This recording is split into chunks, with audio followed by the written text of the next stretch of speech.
বিসমিল্লাহির রহমানির রহিম। পরম করুণাময় ও অসীম দয়ালু আল্লাহর নামে শুরু। আউযু বিল্লাহি মিনাশ শাইতানির রাজীম। বিসমিল্লাহির রহমানির রহিম। ইযা যুলজিলাতিল আরদু জিলজালাহা وأخرجت الأرض أثقالها وقال الإنسان ما لها يومئذ تحدث أخبارها بأن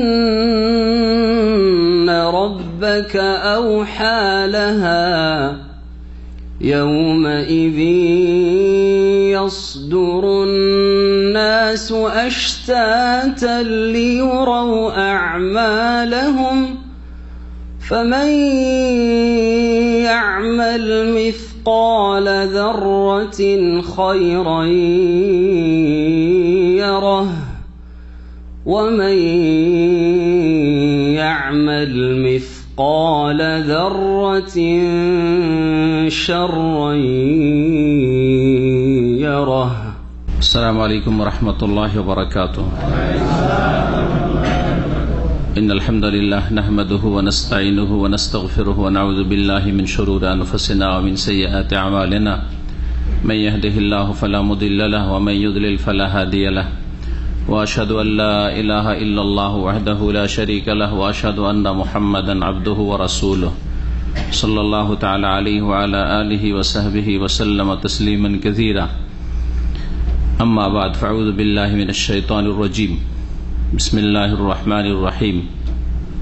إذا زلزلت الأرض زلزالها وأخرجت الأرض أثقالها وقال الإنسان ما لها يومئذ تحدث أخبارها بأن ربك أوحى لها يومئذ يصدر الناس أشتاتا ليروا أعمالهم فمن يعمل مثقال ذرة خيرا يره ومن يعمل مثقال ذرة شرا يره। আল্লাহ রাব্বুল আলামিনের যাবতীয় প্রশংসা যে আল্লাহ রাব্বুল আলামিন এই পৃথিবী সৃষ্টি করেছেন এবং আসমান জমিনের মাঝে যা কিছু আছে সবকিছুই তিনি সৃষ্টি করেছেন। আর এমন একটা সময় আসবে যেই সময় সবকিছুই রব্বুল আলামিনের নির্দেশে ধ্বংস হয়ে যাবে। একমাত্র রব্বুল আলামিনের সত্তা তিনি থাকবেন। ওয়াবকা ওয়াজহু রাব্বিকা যুল জালালি ওয়াল ইকরাম। সালাত এবং সালাম নাজিল হোক প্রিয় রাসূল সাল্লাল্লাহু আলাইহি ওয়াসাল্লামের উপর, যার মাধ্যমে আমরা জানতে পেরেছি যে পৃথিবী ধ্বংস হবে, মানুষ এবং যা কিছুই আছে সবকিছু ধ্বংস হবে।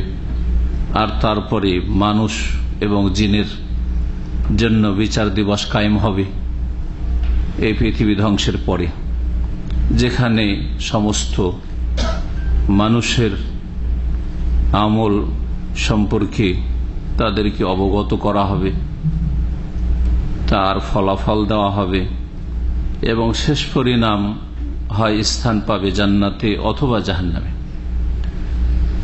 এ সমস্ত জ্ঞান যেগুলো নিশ্চিত সেসব ঘটবে, এতে কোনো সন্দেহ নেই, যার নাম হচ্ছে ঈমান বিল আখিরাহ। এগুলি জানার একমাত্র সূত্র হচ্ছে ওয়াহী, যা রব্বুল আলামিন প্রিয় নবী মুহাম্মদ রাসূলুল্লাহ সাল্লাল্লাহু আলাইহি ওয়াসাল্লামের উপর করেছেন। যদি রাসূলুল্লাহ সাল্লাল্লাহু আলাইহি ওয়াসাল্লামের আগমন না ঘটতো, ওহী নাজিল না হইতো, তাহলে এ সম্পর্কে আমরা কিছুই জানতাম না। যার ফলে আমরা আমাদের মধ্যে খারাপ শক্তিও কাজ করছে আর ভালো ক্ষমতাও রয়েছে, কিন্তু খারাপ শক্তি অনেক শক্তিশালী হয়ে যায় যদি ভালো শক্তিকে শক্তিশালী করার মতো আমাদের কাছে ইলম জ্ঞান না থাকে। যার ফলে আমাদের কাছে যদি দিক নির্দেশনা না থাকতো, তাহলে আমরা সবাই পথভ্রষ্ট হয়ে যেতাম। আল্লাহ রাব্বুল আলামিন রক্ষা করেছেন, বলুন আলহামদুলিল্লাহ। এই ওহীর মাধ্যমে রক্ষা করেছেন যাকেই রক্ষা করেছেন। আমাদের ধারাবাহিক তাফসীর প্রতি শুক্রবারে হয় কোরআন কারীমের, আর আমরা শেষ দিকে আছি। আজকে তাফসীর হবে সূরাতুজ জালজালা বা সূরাতুজ জিলজালের। এই সূরার নাম প্রসিদ্ধ হচ্ছে আজ-জালজালা, আবার জিলজাল, সূরা আজ-জিলজাল। আবার আমাদের দেশে প্রসিদ্ধ হচ্ছে সূরা ইযা যুলজিলাত। যেভাবে বলেন না কেন, এমন সূরা যেই সূরায় জালজালার কথা বা জিলজালের কথা উল্লিখিত হয়েছে, যেই সূরা ইযা যুলজিলা দিয়ে শুরু হয়েছে, এই হচ্ছে সূরার নামকরণের কারণ। আর জালজালা বা জিলজাল এর মানে হচ্ছে ভূমিকম্প, প্রবল বেগে প্রচন্ড ভাবে কোনো কিছুর কম্পন, একে জিলজাল বা জালজালা বলা হয়। এই জন্য ভূমিকম্পকে আজ পর্যন্ত আরবি ভাষায় কি বলা হয়? জিলজালি বলা হয়। কিন্তু এই ভূমিকম্প, যেসব ভূমিকম্প এতদিন পর্যন্ত হয়েছে আর সাধারণভাবে হচ্ছে, এইরকম ভূমিকম্প নাই। সেটা হচ্ছে মহাভূমিকম্প, যাতে সবকিছুই ধ্বংস হয়ে যাবে, যেটা হচ্ছে আসমান জমিন আর সবকিছুর সমাপ্তির ভূমিকম্প, সবকিছুই শেষ হয়ে যাবে এবং তারপরে বিচার দিবস কায়েম হবে। সেই জালজালা, সেই ভূমিকম্পের কথাই এই সূরায় উল্লিখিত হয়েছে। এই সূরা মক্কি না মাদানী? মাদানী সূরা। প্রসিদ্ধ হচ্ছে যে এই সূরা মাদানী, যদিও এই সূরা নিয়ে মুফাসসিরিন গণের, তাফসীরকারদের ইখতিলাফ রয়েছে, দ্বিমত রয়েছে। তবে মাদানী এটি হচ্ছে বলিষ্ঠ মত। এই সূরায় 8টি আয়াত রয়েছে। সূরা নম্বর হচ্ছে 99। মাশাআল্লাহ। এখন তাফসীর শুরু করি। তাফসীর শুরু করার আগে সূরা ইযা যুলজিলার ফজিলত সম্পর্কে কিছু হাদিস রয়েছে, কিন্তু সবগুলি প্রায় যঈফ, দুর্বল, সহিহ হাদিস এর ফজিলতে নেই। তার মধ্যে একটি হাদিস তাফসীর ইবনে কাসিরে রয়েছে, কারণ সেই হাদিসটি কয়েকটি হাদিসের কিতাবে রয়েছে, প্রসিদ্ধ হাদিসের কিতাবে। আবু দাউদে রয়েছে, নাসাইতে রয়েছে, মুসনাদ আহমদে রয়েছে। কিন্তু হাদিসটিকেও যঈফ বলেছেন মুহাদ্দিসিন কিরাম, আল্লামা আলবানী রাহিমাহুল্লাহ তার একজন, যিনি হাদিসটিকে কি বলেছেন? যঈফ, দুর্বল। সুতরাং দুর্বল হাদিস না বর্ণনা করে আমরা সরাসরি তাফসীর শুরু করি। আল্লাহ রাব্বুল আলামিন ইরশাদ করেছেন, বিসমিল্লাহির রহমানির রহিম, ইযা যুলজিলাতিল আরদু জিলজালাহা। ইযা মানে যখন, আর জুলজিলাত, জালজালা, ইউজালজিলু থেকে জুলজিলাত মুআন্নাসের মাদি, অতীতকালের সিগা। মারুফ না মজহুল? মজহুল। মাশাআল্লাহ, এক দুজন এক একটু গ্রামার জানছেন। মারুফ আর মজহুল, অ্যাক্টিভ আর প্যাসিভ। মজহুলের সিগা। জি, সে বলল আর বলা হয়েছে, ঠিক আছে?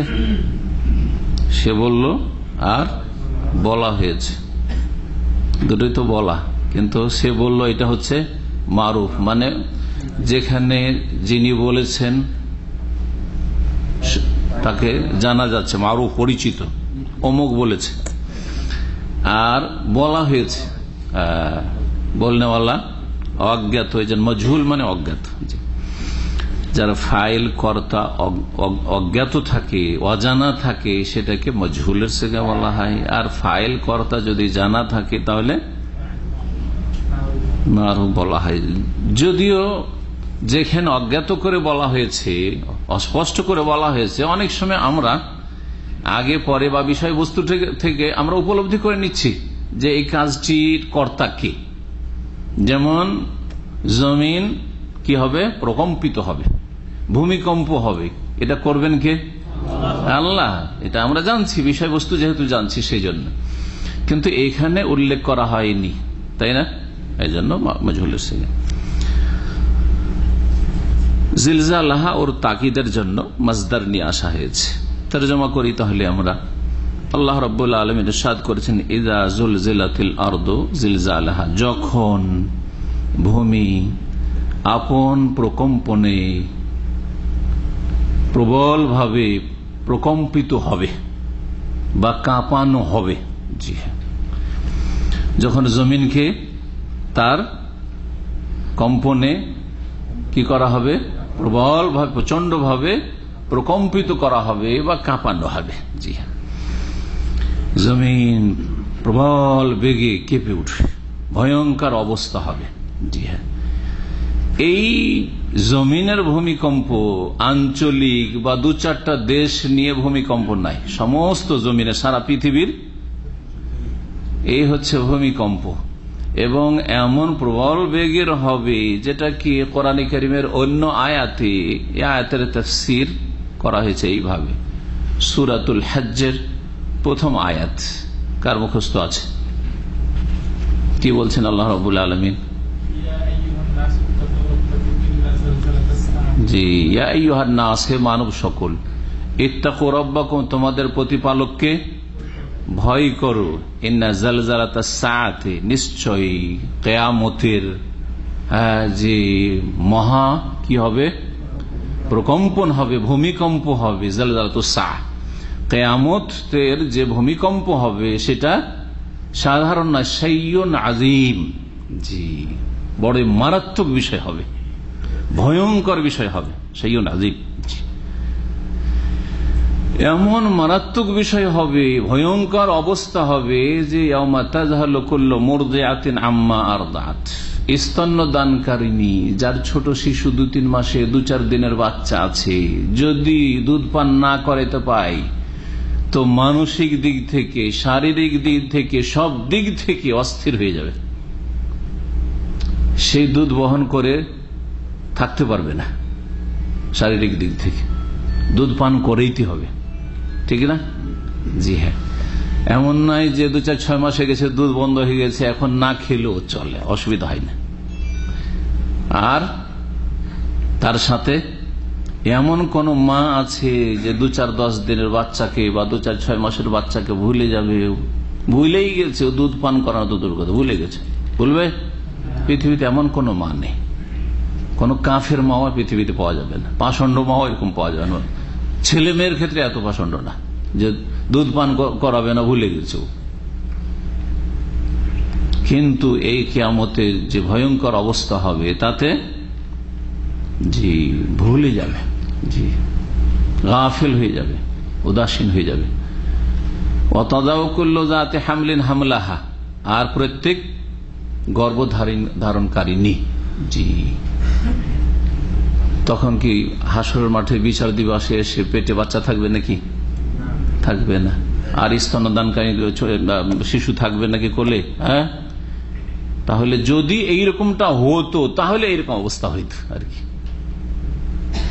যদি কোন মহিলার গর্ভে বাচ্চা থাকতো তাহলে গর্ভপাত করে দিত অচেতন অবস্থায়। যেমন অনেকে ভয়ে, ভয়ঙ্কর অবস্থা হলে কি হয়ে যায়, পেশাব পায়খানা হয়ে যায়, দিশাই পায় না যে পেশাব পায়খানা হয়ে গেছে, হয় না? ভয়ে পেশাব পায়, চোর ডাকাতের ভয়ে পেশাব পায়খানা করে দেশে মেলা ডাকাতি পড়ে, তখন আমাদের দেশে মেলা ঘটনা এরকম ঘটে, শুধু বাড়িতে ডাকাতি পড়ে এরকম হয়ে যায়, গর্ভপাত করে দিচ্ছে। চিন্তা করেন, অথচ প্রসব বেদনা যে কেমন সেটা যেই মহিলার প্রসব হয়েছে সে ছাড়া অন্য কোনো মহিলাও বলতে পারবে না, যার কোনদিন ছেলে মেয়ে প্রসব হয়নি। আর পুরুষ তো বলতে পারবে না যে কি যে ব্যথা, গর্ভপাত করে দিবে, দিশে পাবে না। অতদাও করলো যাতে হামলেন হামলা ওয়াতারান নাসা সুকারা, আর সমস্ত মানুষকে দেখবে তারা বেহুশের মতো। সুকারা মানে বেহুশ, হুঁশ হারিয়ে ফেলেছে, হুঁশ উড়ে গেছে। ওমাহম বেসুকারা, নিশাগ্রস্ত নয়, কিন্তু ওয়ালাকিন্না আযাব আল্লাহি শাদীদ, আল্লাহর আযাব, আল্লাহর শাস্তি বড়ই ভয়াবহ, কঠিন হবে। সুবহানাল্লাহ। এ হচ্ছে কিয়ামতের দৃশ্য, যেই কথাটি এখানেও প্রথম আয়াতে সূরা জিলজালে বর্ণনা করা হয়েছে। ওয়া আখরাজাতিল আরদু আসকালাহা, দ্বিতীয় আয়াত। আল্লাহ বলছেন সেই দিন পৃথিবী তার ভার সমূহ সিকলুন এক বচন মানে ভার, আসকাল বহু বচন, ভার সমূহ বললাম। সেই দিন পৃথিবী তার ভার সমূহ বের করে দেবে, নির্গত করবে, আখরাজা উগলে দেবে।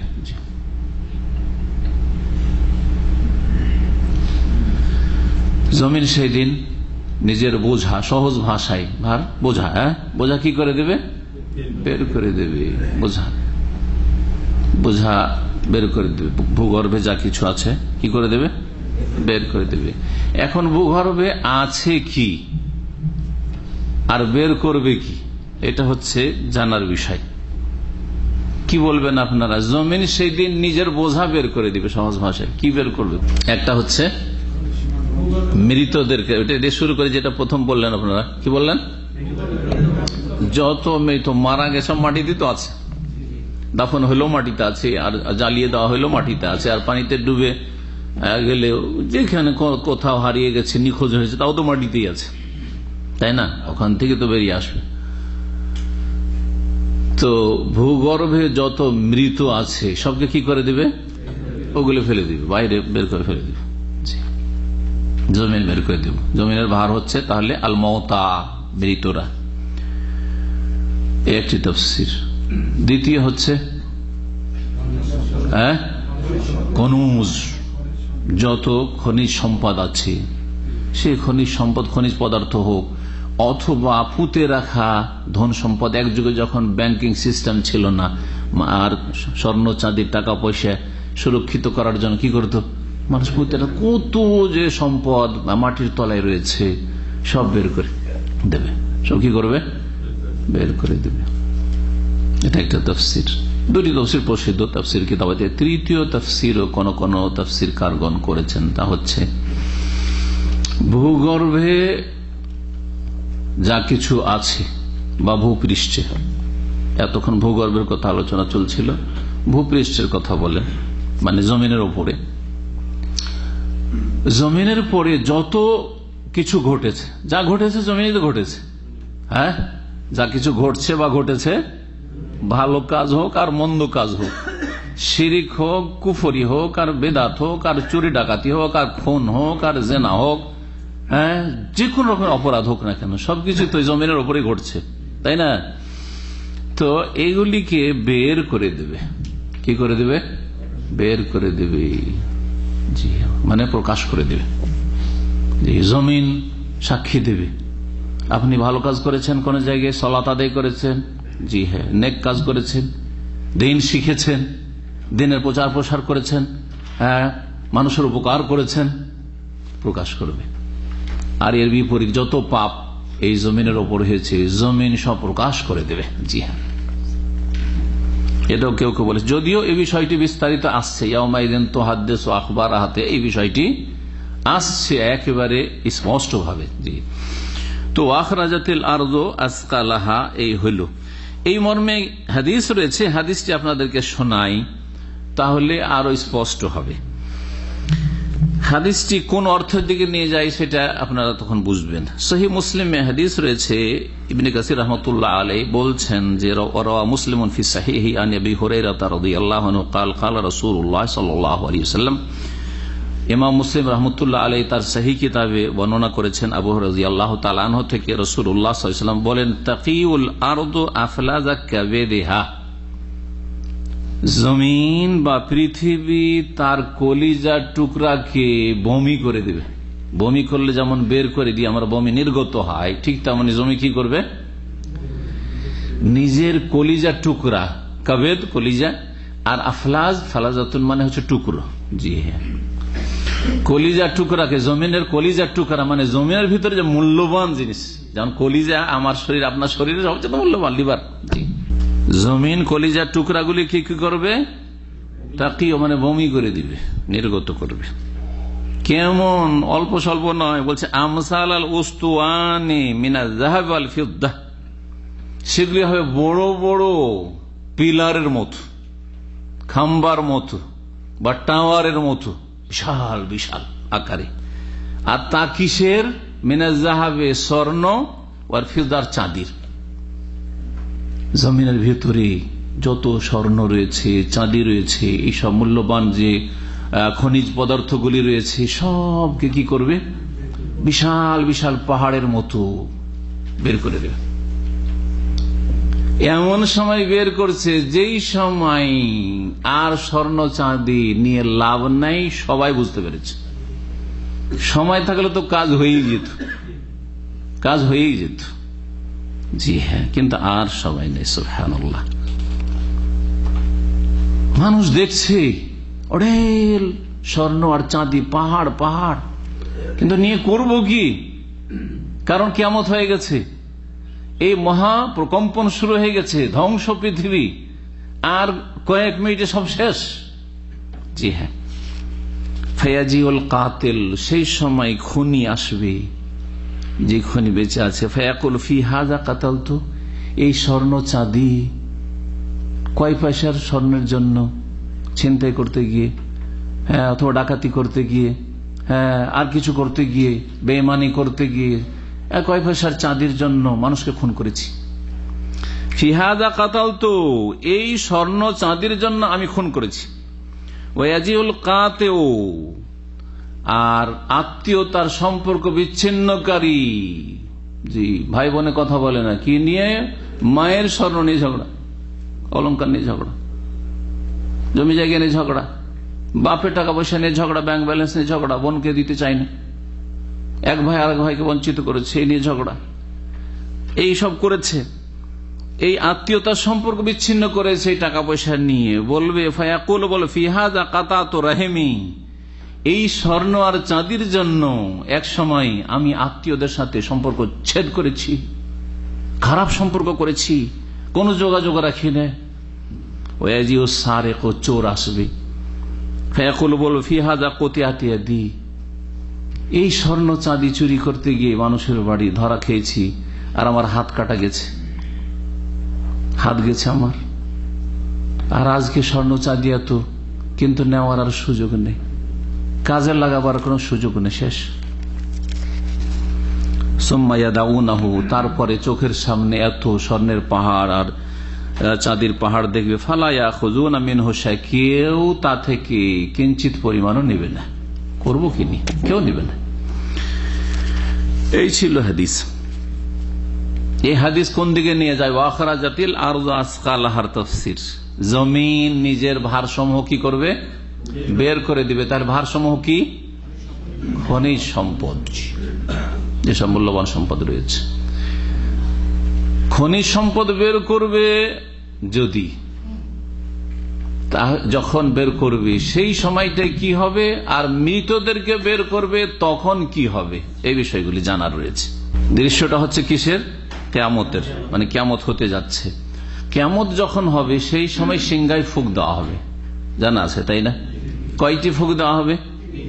3টি, কিন্তু 3টির মতটির চাইতে শক্তিশালী মত 2টি, না 4টি নয়, 2টি, কারণ সূরা জুমারে 2টি কথা রয়েছে, আর এক সূরাতে 1টি রয়েছে, ওটাকে আর এক এক্সট্রা একটি সিংহায় ফুৎকার দিয়ে কোন কোন তাফসীরকাররা বা উলামারা 3টি বলেছেন। তো 3টি হতে পারে, আবার 2টি হতে পারে, 2টি, এটা গবেষক উলামাদের কাছে বেশি শক্তিশালী, আল্লাহু আলাম।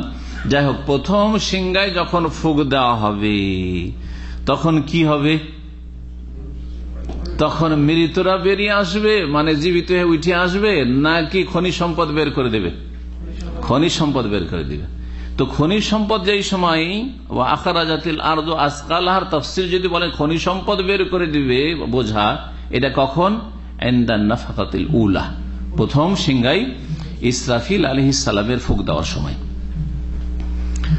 আর যদি এই ভারসমূহ থেকে মৃতদের উঠে আসা বোঝানো হয়, এই তাফসীর না হয়, তাহলে সেটা কখন হবে?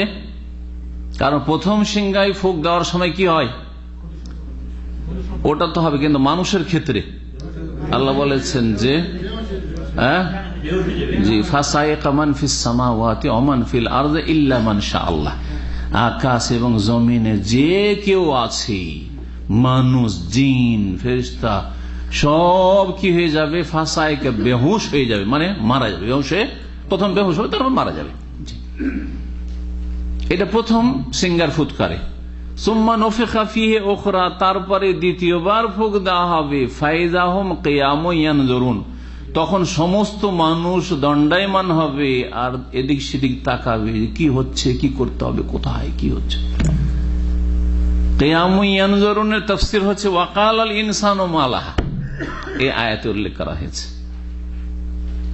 দাঁড়িয়ে এদিক সেদিক যে হতভম্ব দেখবে, সেই সময়টাকে এখানে উল্লেখ করা হয়েছে ওয়াকাল আল ইনসানু মা লাহা, তৃতীয় আয়াতে। মানুষ সেই সময় বলবে যে এই জমিনের কি হয়ে গেছে, জমিনের কি হয়ে গেছে, মা ইস্তিফহাম, জিজ্ঞাসার জন্য। এই জমিনের কি হয়ে গেছে, মা লাহা মা লিল আরদ, কি ব্যাপার, এরকম কেন। এই ইনসান বলতে সমস্ত মানুষকে বোঝানো হয়েছে না শুধু কাফের মানুষকে বোঝানো হয়েছে, এই দুটো তাফসীরের মত।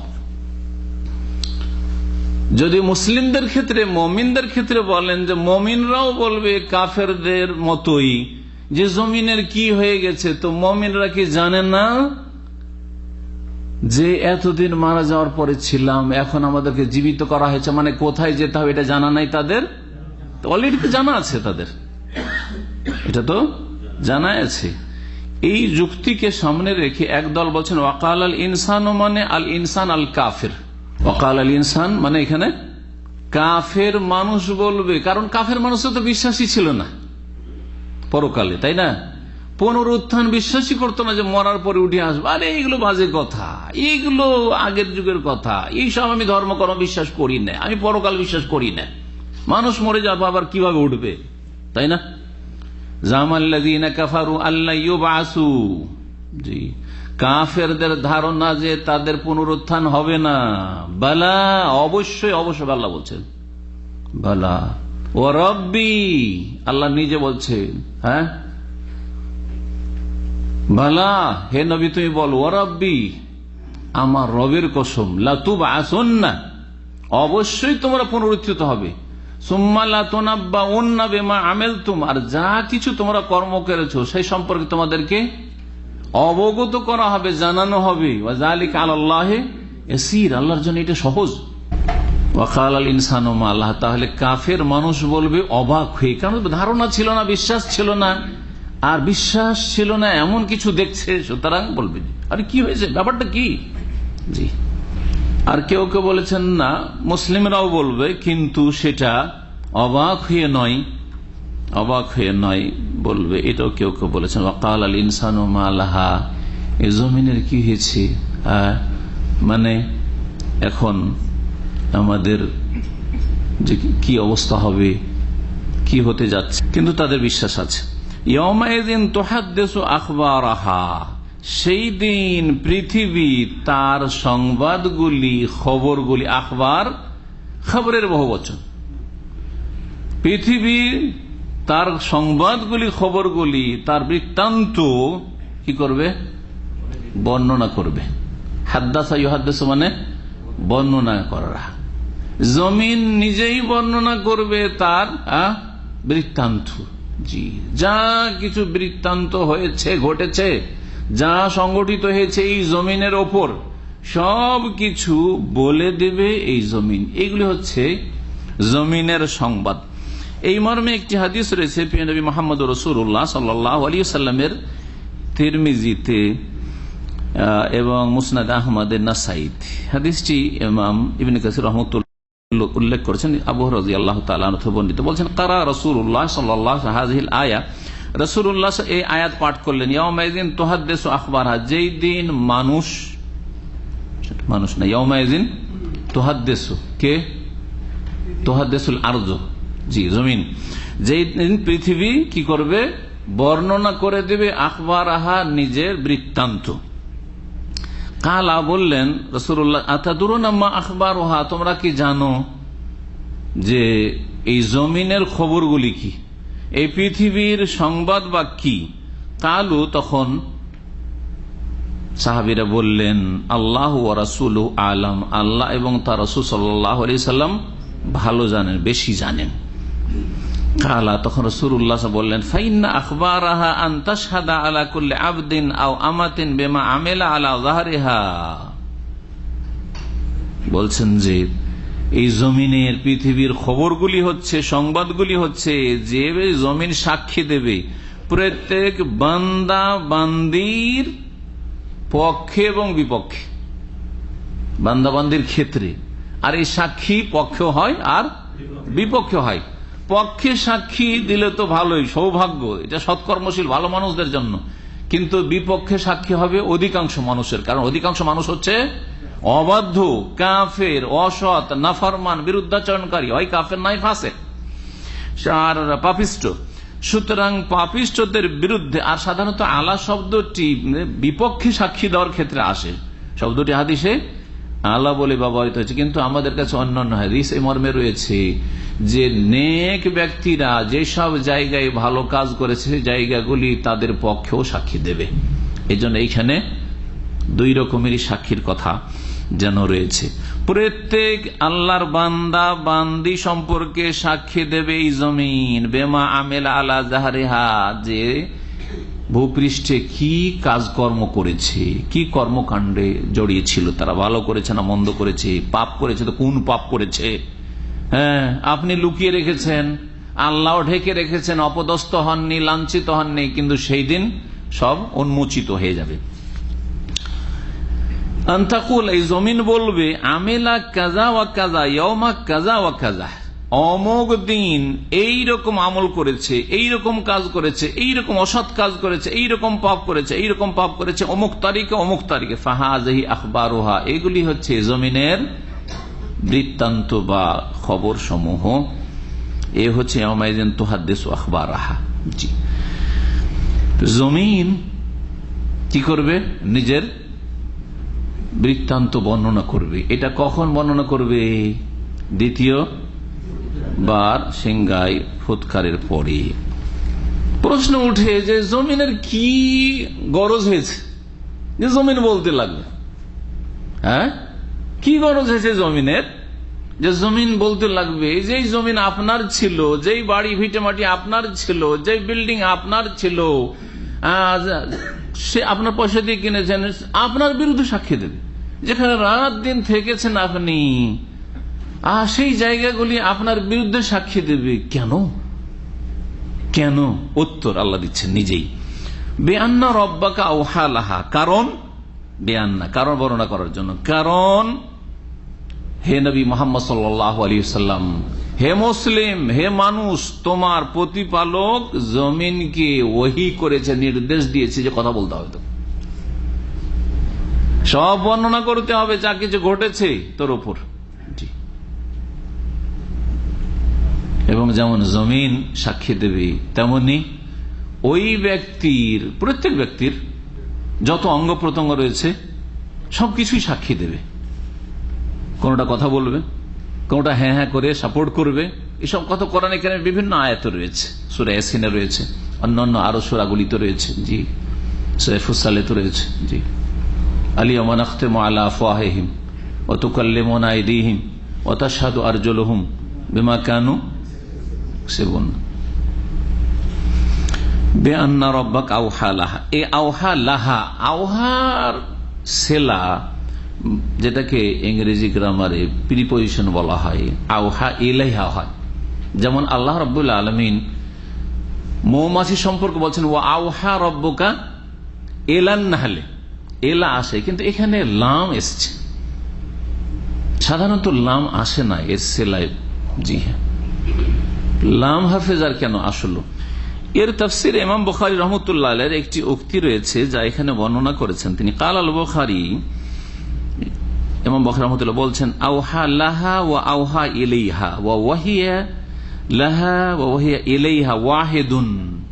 বলছেন যে আওহা লাহা লাম দিয়ে আর আওহা ইলাইহা এলা দিয়ে, এইরকম আওহা বাবে এফাল থেকে না হয়ে যদি ওয়াহিয়া বা ওয়াহা হয়, লাহা আর ইলাইহা বলছেন ওয়াহিদুন, সবগুলির অর্থ হচ্ছে ওয়াহি করা, নির্দেশ দেওয়া, আল্লাহর আদেশ হওয়া। সবগুলির অর্থ এক, সবগুলির অর্থ হচ্ছে এক। অর্থাৎ আওহা লাহা মানে হচ্ছে আওহা ইলাইহা, তার উদ্দেশ্যে আল্লাহ রাব্বুল আলামিন কি করলেন? নির্দেশ প্রদান করলেন। জি, নির্দেশ দিয়েছেন যে জমিন তোমাকে সব খবর বিস্তারিত বলতে হবে যে কি ঘটেছে তোমার ওপর, আর এই তোমার ওপর কে কি করেছে, কোন লোকগুলি কি করেছে, সব বলতে হবে তোমাকে। বিআন্না রাব্বাকা আওহা লাহা। এইরকমই প্রখ্যাত সাহাবায়ে কেরামদের মধ্যে সবচেয়ে বড় প্রসিদ্ধ মুফাসসির কে ছিলেন?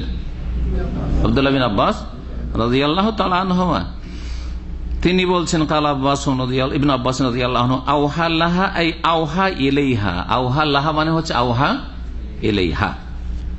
তবে ইমাম ইবনে কাসির রাহমাতুল্লাহ আলাইহি একটি সূক্ষ্ম কথা বলছেন। তিনি বলছেন আন্নাহাযা মুজমানুন বিমান বা মুজাম্মানুন বিমান আযানা লাহা। এখানে তাজমিনের অর্থ রয়েছে। তাজমিন একটা আরবি গ্রামার, সেটা হচ্ছে যদি কোনো একটি সেলা কোনো ফেলের না আসে কিন্তু তাকে নিয়ে আসা হয়, তাহলে ওখানে অতিরিক্ত আর একটা ক্রিয়ার অর্থ লুকায়িত আছে, আর একটা ফেলের অর্থ অতিরিক্ত ফায়দা আছে ওখানে।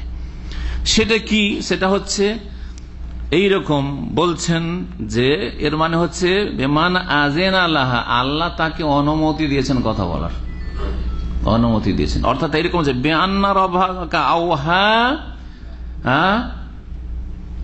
আযেনা লাহা, আল্লাহ রাব্বুল আলামিন ওহী করেছেন জমিনের উদ্দেশ্যে তাকে অনুমতি দেওয়ার জন্য। অনুমতি দেওয়ার জন্য ওহী করেছেন। তোমাকে অনুমতি দেওয়া হইল তুমি সব কথা বলবে, কিন্তু তোমাকে হুকুম দেওয়া হইল। অনুমতি কখনো শুধু ছাড়, আর কখনো কখনো অনুমতি মানে হুকুম, যে নির্দেশ। এই অর্থ রয়েছে বিআন্না রাব্বাকা আওহা লাহা। সেই দিন কি হবে? আল্লাহ বলছেন ইয়াউমাইযিন ইয়াসদুরুন নাসু আশতাতা। সেই দিন ইয়াউমাইযিন মানে কি?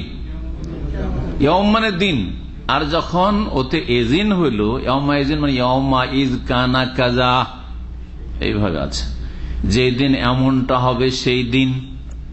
আসলে এতটুকু ছিল সংক্ষেপে। তো ওটাকে যেমন ইয়াউমাইযিন সংক্ষেপ করা হয়েছে, আমরাও বলছি সংক্ষেপে সেই দিন।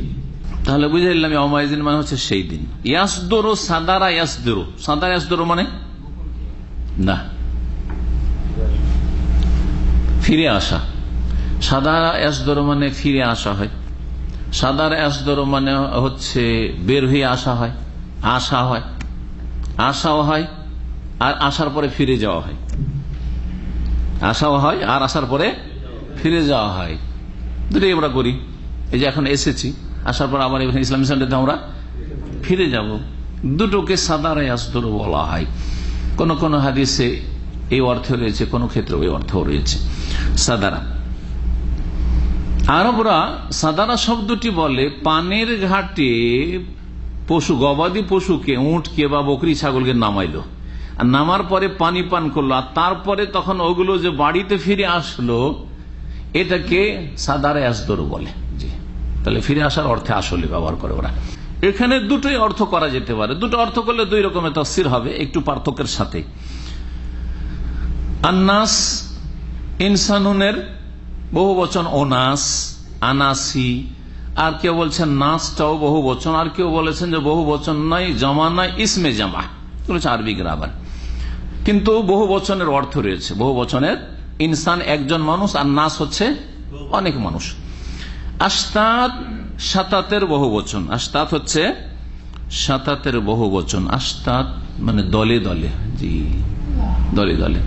আর সাত্তা শব্দটি আছে, হ্যাঁ জি, সাত্তা কোরআনে কারিমে রয়েছে। তাহসাবুহুম জামিআ, ইহুদীদের দেখে মনে হবে যে খুব ঐক্য তাদের মধ্যে, ইউনিটি আছে, হ্যাঁ। কুলুবুহুম সাত্তা, কিন্তু তাদের অন্তরগুলি বিক্ষিপ্ত। এই যে সাত্তা, বিক্ষিপ্ত, বিচ্ছিন্ন হয়ে আছে, কারো সাথে কারো অন্তরের মিল নেই। জি, তাহলে দুটি আয়াতে সাত্তা রয়েছে। এখানে আশতাতা রয়েছে। সাতিতের বহুবচন হচ্ছে সাত্তা, কিন্তু সাতাতের বহুবচন হচ্ছে আশতাত। আশতাত মানে দলে দলে, ভিন্ন ভিন্ন, ভিন্ন ভিন্ন হওয়া, দলে দলে। জি, তো ইয়াউমাইযিন ইয়াসদুরুন নাস, এই দিন কোন দিন সেটা তাহলে এখন বোঝা গেল। যেই দিন, হ্যাঁ, সিংহায় প্রথম ফুক হয়ে গেল, দ্বিতীয় ফুক হয়ে গেল, আর মানুষ বিচার দিবসে হাজির হয়ে গেল, তাই না? এখন ওখানে এসে সবার খবর উন্মোচিত হয়ে গেল, সব প্রকাশ পেয়ে গেল, কোনো কিছু আর লুকিয়ে রাখতে পারলো না। জি, সব জানাজানি হয়ে যাবে, চোখের সামনে সব চলে আসবে, আমলনামা চলে আসবে, তারপরে আপনার বিরুদ্ধে সাক্ষী দেবে।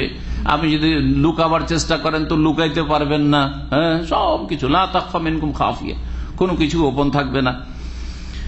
সেই দিন কি হবে আল্লাহ বলছেন ইয়াউমাইজিন, সেই দিন অর্থাৎ ইয়াউমাল কিয়ামাতে, কিয়ামতের দিবসে ইয়াসদুরুন নাস, মানব জাতি বের হয়ে আসবে। আসার অর্থ করলাম, বের হয়ে আসবে। আশতাতান, ভিন্ন ভিন্ন দলে, ভিন্ন ভিন্ন দলে, বা দলে দলে, সহজ করে দিলে বলতে পারেন। জি, দলে দলে আসবে। তাহলে আসার ক্ষেত্রে আসবে দলে দলে। জি, সারা পৃথিবী থেকে হাসর মাঠে আসছে, কে কোথায় মারা গেছে, কে কোথায় ধ্বংস হয়েছে, দলে দলে আসছে। এটা একটা হয়ে গেল। আর একটা আসল যে অর্থ হয় আসদর, মানে ফিরে যাবে। এসে কি করবে? ফিরে যাবে। এই বিচার দিবস থেকে ফিরবে। সেই দিন মানুষ ফিরবে ভিন্ন দলে দলে, একসাথে নয়, বরং বিভিন্ন দলে বিভক্ত হয়ে ফিরবে। কোথায় ফিরবে? দুইটি জায়গা রয়েছে, জান্নাত না হয় জাহান্নাম, এই দিকে ফিরবে। তাহলে এখন হাসর মাঠের বিচার হয়ে গেছে, এখন ফিরছে, জান্নাতের হুকুম হয়েছে জান্নাতের দিকে, আর না হলে জাহান্নামের অর্ডার হয়ে গেছে জাহান্নামের দিকে। কিন্তু আবার আশতাতান, দলে দলে ফিরবে যে আল্লাহ বলেছেন, এটা আবার কেমন? এইটাও, এই সম্পর্কেও কয়েকটি মত রয়েছে। একটি হচ্ছে যে দুই দলে বিভক্ত হবে। অধিকাংশ তাফসীরকাররা দুই দল করেছেন, কারণ জায়গা দুটোই যেহেতু, আর মানুষ দুই ভাগে বিভক্ত হবে, দুই ভাগেই বিভক্ত হবে, জান্নাতি না হয় জাহান্নামী। তো ভিন্ন ভিন্ন দলে, জান্নাতি আর জাহান্নামের দুটো দল আলাদা আলাদা। জান্নাতি দল জান্নাতীদের সাথে যাচ্ছে, জাহান্নামীরা জাহান্নামীদের সাথে যাচ্ছে। আবার কেউ বলছেন এই দুই দলই হবে আসহাবুল ইয়ামিন ও আসহাবুস শিমাল, এক দল হবে যাদের ডান হাতে আমলনামাওয়ালারা হবে, আর এক দল হবে বাম হাতে, পেছন দিক থেকে আমলনামা যারা পেয়েছে তারা হবে। জি, আর এক দল তাফসীরকাররা বলছেন যে এক দল হবে যাদের মুখমণ্ডল শুভ্র আর উজ্জ্বল হবে। ইয়াউমা তাবিয়াদু ওজুহ, আল্লাহ কোরআনে কারীমে এই বিষয়টি বর্ণনা করেছেন। সেই হাসরের মাঠে বিচার দিবসে সেই দিন অনেক চেহারা, মুখমণ্ডল কি হবে? সাদা উজ্জ্বল হবে, তাবিয়াদু, আবিয়াদ থেকে। ওয়াতাসওয়াদু ওজুহ, আর বহু মানুষের চেহারা কি হবে? কালো হবে একেবারে। সুবহানাল্লাহ। জি, তারহাকুহুম কাতারা। জি জি, সুবহানাল্লাহ, কালো হবে। তাহলে জি, এইরকমই বিভিন্ন ভাবে ভাগ করা হয়েছে। আর কেউ কেউ বলছেন না, এই দুই দলের নয়, বহু দলে বিভক্ত হবে। সেটা হবে কিসের ভিত্তিতে? কর্মকাণ্ডের ভিত্তিতে, কর্মকাণ্ডের ভিত্তিতে। জি হ্যাঁ, তাহলে কাফেরদের মধ্যে মেলা ক্যাটাগরি আছে। কাফের ইহুদি, কাফের খ্রিস্টান, কাফের হিন্দু, কাফের বুদ্ধিস্ট, হ্যাঁ, কাফের নাস্তিক, হ্যাঁ, বহু কাফের আছে। আশতাতান, ওরাই অনেক দল। মুসলিম সমাজে যারা একসময় ঢুকেছে কিন্তু তাদের আকীদা এত দূরে চলে গেছে ইসলাম থেকে, যার ফলে তারা কাফের, যেমন কাদিয়ানি, এইরকমই যারা বড় বড় শিরকে লিপ্ত আছে, বড় বড় কুফরি আকীদাতে লিপ্ত আছে। জি, এগুলি এক এক রকমের আকীদার লোক, এক এক দল হবে। জি, মুসলিমদের মধ্যে যত উপদল আছে, নিজের নেতা, সে দুনিয়ার নেতা হোক, যাকে অন্ধভাবে অনুকরণ করেছে জুলুম অত্যাচারের ক্ষেত্রে, অবিচারের ক্ষেত্রেও, ভালো করুক মন্দ করুক, অন্ধ অনুসারী, আপন আপন, হ্যাঁ, নিজের নেতার সাথে হবে। ধর্মীয় নেতা, কত তরিকা চিন্তা করে, শিরক কুফরির নেতা, এক এক দল, তাদের যে বড় নেতা রয়েছে, আহমদ রেজা খানের সাথে এক দল হবে, কাদিয়ানি মির্জা গোলাম কাদিয়ানির সাথে এক দল হবে। আবার এইরকম বহু আছে, আপনার বুঝতে পারছেন, তাই না? জি হ্যাঁ। তো আকীদা আমলের ভিত্তিতে বিভিন্ন দল হবে। ধর্মীয় আকীদা আমলের ক্ষেত্রে অনেক দল হয়ে যাচ্ছে, তাহলে সেখানে হবে আশতাতান, বহু দলে বিভক্ত। সেই দিন আর ফিরবে? জি হ্যাঁ, জি। হাজির হওয়ার ক্ষেত্রে বিভিন্ন দলের নিজের নিজের দল বলের সাথে, দেখেন এখানেও কোন একটা কাফেলা হজে গেলে নিজের নিজের দল, নিজের নিজের কাফেলা লোকের সাথে থাকছে।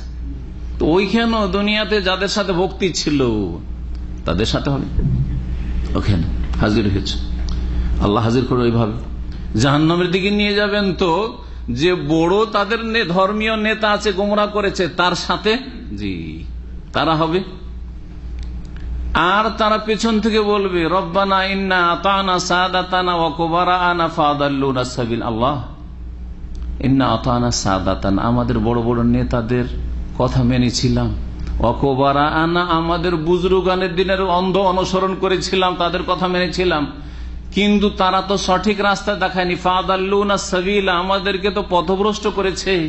সুতরাং দোষ আমাদের চাইতে ওই যে নেতা আগে আগে আছে ওর বেশি। রব্বানা আতিহিম দাইফাইনি মিনাল আযাব, আল্লাহ ওকে দ্বিগুণ আযাব দাও আর আমাদেরকে কম দাও। ওয়াল আনহুম লানান কাবীরা, আর ওর উপর বড় লানত করো, ও তো আমাদেরকে জাহান্নামে নিয়ে যাচ্ছে। আমলের ক্ষেত্রে ভাগ হবে, আশতাতান হবে। চোর একদল হবে, ডাকাত একদল হবে, খুনি একদল হবে, জেনাকারী একদল হবে, বেনামাজি একদল হবে, জি হ্যাঁ, যাকাত দেয়নি একদল হবে, এইরকম আশতাতান। তো এই আয়াতে এতগুলি কথা রয়েছে মুফাসসিরিনদের। ইয়াউমাইযি ইয়াসদুরুন নাস, সেই দিন মানুষ বের হয়ে আসবে অথবা ফিরে আসবে জান্নাত এবং জাহান্নামের দিকে, আশতাতান, ভিন্ন ভিন্ন দলে দলে দলে ফিরে আসবে। কি জন্য ফিরে আসবে? যদি আসে, হাসরের মাঠে আসার কথা, লিওরাও আমাল, এখনো তাদের আমল দেখেনি, আমল দেখবে। আমলগুলি আল্লাহ দেখাবে, যে আমলের ফলাফল, হ্যাঁ, ফলাফল দেখার জন্য। আর ফলাফল দেখে নিয়েছে, ডান হাতে অথবা বাম হাতে রেজাল্ট পেয়ে গেছে, আর রেজাল্ট পাওয়ার পর এখন জান্নাতে অথবা জাহান্নামে অর্ডার হয়ে গেছে। তাহলে লিওরাও আমাল, মানে লিওরাও জাযা আমালি। এখানে জাযা শব্দ মুফাসসিরিনগণ উজ্জ করেছেন, যাতে করে তাদেরকে দেখানো হয়। লিওরাও মানে আমালহম, মানে জাযা আমালিম, তাদের আমলের কাজ কর্মের বদলা, প্রতিদান। বদলা জান্নাত না বদলা জাহান্নাম? যে আমলগুলি করে এসছে এর বিনিময়ে জান্নাত যেতে পারবে, তাহলে জান্নাত দেখতে যাচ্ছে, লিওরাও আমালহম, জান্নাত দেখতে যাচ্ছে, জান্নাতের ভিজিট এখন। আর না হলে জাহান্নাম ভিজিট করতে যাচ্ছে, জাহান্নামে ঢুকতে যাচ্ছে, লিওরাও আমালহম। তারপরে আল্লাহ রাব্বুল আলামিন আয়াত নম্বর 7 আর 8 বলছেন, যেহেতু দুনিয়াতে যখন কর্মজগতে মানুষ ছিল তখন কেউ তো ভালো কাজ করেছে আর কেউ মন্দ কাজ করেছে। ভালো কাজ, কেউ বড় বড় ভালো কাজ করেছে, কেউ ক্ষুদ্র থেকে ক্ষুদ্রতম ভালো কাজ করেছে। সেটাও যে দেখতে পাবেন এমন কথা নেই, যতই একেবারে সামান্য ভালো কাজ করুক না কেন সেটাও সেখানে পাবে। আর মন্দ কথা কাজের ক্ষেত্রে যারা পাপাচারে লিপ্ত থেকেছে তার অনেকে বড় বড় পাপ করেছে, হ্যাঁ, পাহাড়ের মতো, আর অনেকেই সাগিরা গোনা, ছোট গোনা, সামান্য, এটা আবার কোন অপরাধ করলাম, এমন কি হইল।